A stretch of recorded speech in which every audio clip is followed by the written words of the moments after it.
C'est pour ça que dans Thémoussia, chapitre 28, verset 13, il perce le mystère. Il comprend que derrière la sagesse des hommes, derrière la sagesse que les initiés ont reçue, c'est une entité qui était derrière, qui va les transmettre cette sagesse pendant l'initiation.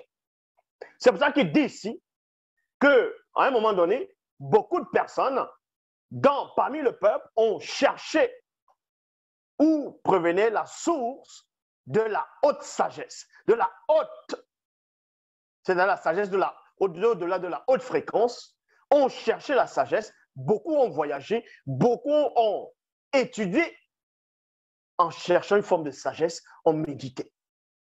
Mais pendant le parcours, pendant leur initiation, ils ont compris, ils ont capté la fréquence que la sagesse que l'homme reçoit vient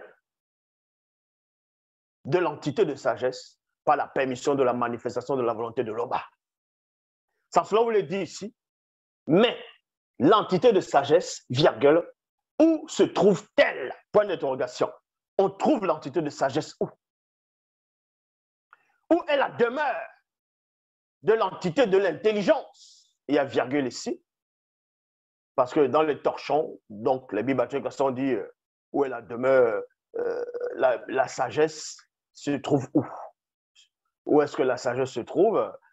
Où est la demeure de l'intelligence, ainsi de suite. Non. On ne s'arrête pas sur seulement ça, on va derrière. L'homme naît. L'homme n'en connaît point le prix. Elle ne se trouve pas dans le visible. On veut dire que l'entité de sagesse ne se trouve pas dans le visible. La Bible dit, elle n'est point en moi. Et l'océan dit, 2 points, elle n'est point avec moi. Elle ne donne pas, elle ne se donne pas contre de l'or pur. Elle ne s'achète pas au poids de l'argent. Elle ne se pèse pas contre de l'or, ni contre le précieux onyx, ni contre le saphir. Elle ne peut se comparer à l'or, ni au verre, virgule. Elle ne peut s'échanger pour un vase d'or fin. Le corail et le cristal ne sont rien auprès d'elle. L'entité de sagesse vaut plus que les perles. Il y a un point ici. On s'arrête d'abord dans le point. Ici, on vous montre qu'il y a une entité qui existe bien avant la création du monde, bien avant la création de l'univers connu et des multivers. Qu'il y avait une entité dans Mundima Dibiye, l'entité de sagesse, qui était déjà, qui a œuvré aussi. Cette entité, beaucoup ont cherché à savoir où se trouvait sa demeure, comment on va acquérir la sagesse. Et c'est quoi la sagesse? Parce que comme je dis, beaucoup de personnes s'imaginent que la sagesse est toujours une forme, en gros que la sagesse c'est la connaissance, l'intelligence. Parce qu'il y a l'entité de l'intelligence, il y a l'intelligence, il y a l'entité de la sagesse, ainsi de suite. Mais les deux travaillent ensemble. On va vous expliquer ces choses. Donc, dans Thémoussia, on vous apprend que tout l'or, toutes les richesses qui sont dans le plan visible, tout ce qui est dans le plan visible ne peut être comparé à l'entité de sagesse. Elle vaut plus que toutes, c'est-à-dire toutes les perles qui existent. Le topaz de Mundo n'est point son égal. Et l'or pur n'entre pas en balance avec elle. D'où vient donc l'entité de sagesse? D'où vient donc l'entité de sagesse? C'est cela où le titre, c'est, comme vous pouvez aussi voir, le mystère de la sagesse. Parce que derrière, quand on dit le mystère de la sagesse, derrière, c'est l'entité de sagesse. D'où vient donc l'entité de sagesse? Où est la demeure de l'entité de l'intelligence? Donc, vous voyez, on montre toujours les deux entités. Elle est cachée aux yeux de tous les non-initiés, blancs et sans mêlés, elle est cachée aux oiseaux du ciel, du visible plutôt. Dans Thème-Moussia, chapitre 28, versets 23 à 24, il est dit ici, quand la manifestation de la volonté de l'Oba régla, c'est-à-dire régla le poids du vent, il y a virgule ici. Ici, on entre même dans ce qu'on a d'au-delà de la métaphysique, de ce que les scientifiques ne peuvent concevoir, parce que le vent que vous sentez a un poids. Et au début de la création, quand on manifeste ce vent, on va régler son poids. C'est pour ça qu'on vous dit ici, quand la manifestation de la volonté de l'Oba régla le poids du vent, virgule, et qu'elle fixa la mesure de l'océan, virgule, quand elle donna des lois à la pluie et qu'elle traça une route de l'éclair et du tonnerre, l'entité de sagesse s'y trouvait aussi, tel un habile ouvrier lors de la fondation du visible, c'est-à-dire lors de la création. Mais ce n'est pas la sagesse qu'on va disposer les cieux. La manifestation de la volonté de l'Oba va manifester la sagesse en disposant les cieux dans un ordre précis, avec une telle sagesse que l'homme ne peut percer. Mais derrière cette sagesse, on va voir un être qui apparaît. C'est l'entité de sagesse, qui est aussi à l'œuvre.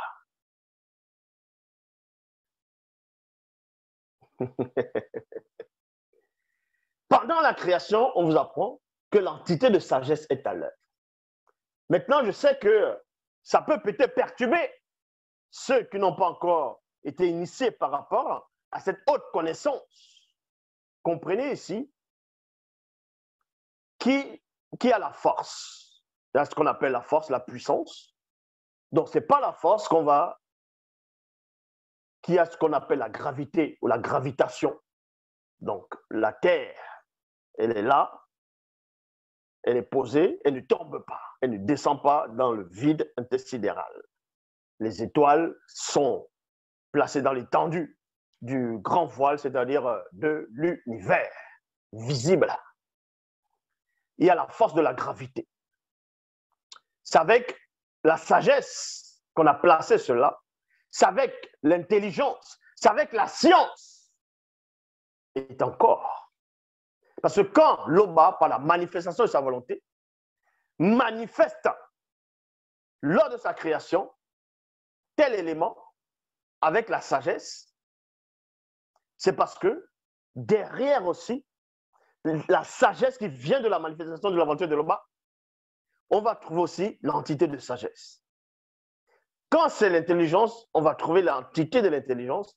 Quand c'est la réflexion, quoique la manifestation de la volonté de l'Oba n'a pas besoin de la réflexion, mais il y a l'entité de réflexion. Donc, dans tout ce qui existe, selon l'ordre établi avant la chute, il y a chaque entité derrière toute chose. Je dis bien avant la chute.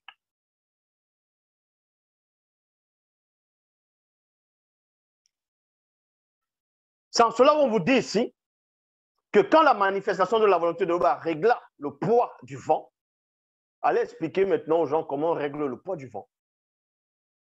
Comment on règle le poids du vent. Vous savez, des fois, quand le vent est violent, ça peut renverser des maisons, ça peut même aller, ça vous jette à terre. Mais le vent a un poids et on règle ce poids-là. C'est avec la sagesse et l'intelligence, le discernement, c'est-à-dire il y a la force. Et on sait que derrière, il y a l'entité du vent.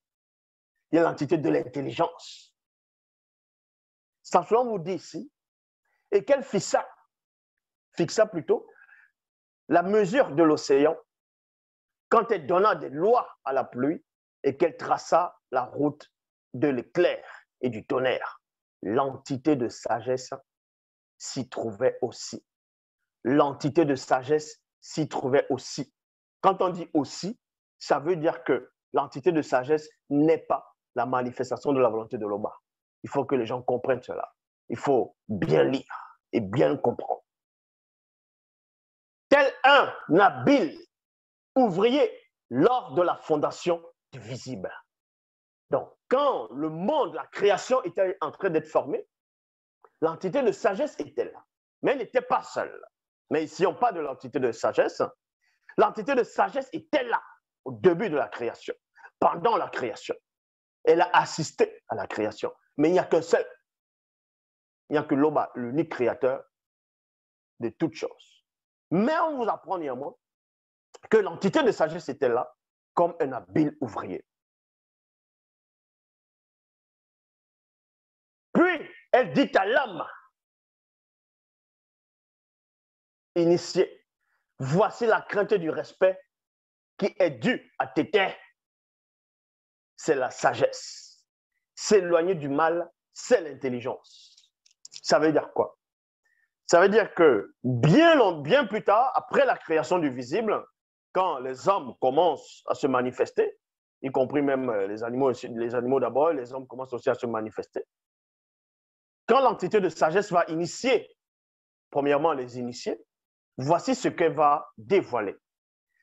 Puis elle dit à l'homme initié, voici, virgule, la crainte du respect qui est due à Tété.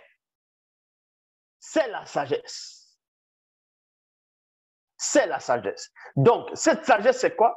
C'est l'initiation de l'entité de sagesse. Parce que quand elle va t'initier dans cette sagesse-là, forcément, tu vas t'éloigner du mal. Et le fait maintenant de t'éloigner du mal, c'est parce qu'il y a une autre entité qui va t'initier, et c'est l'entité de l'intelligence.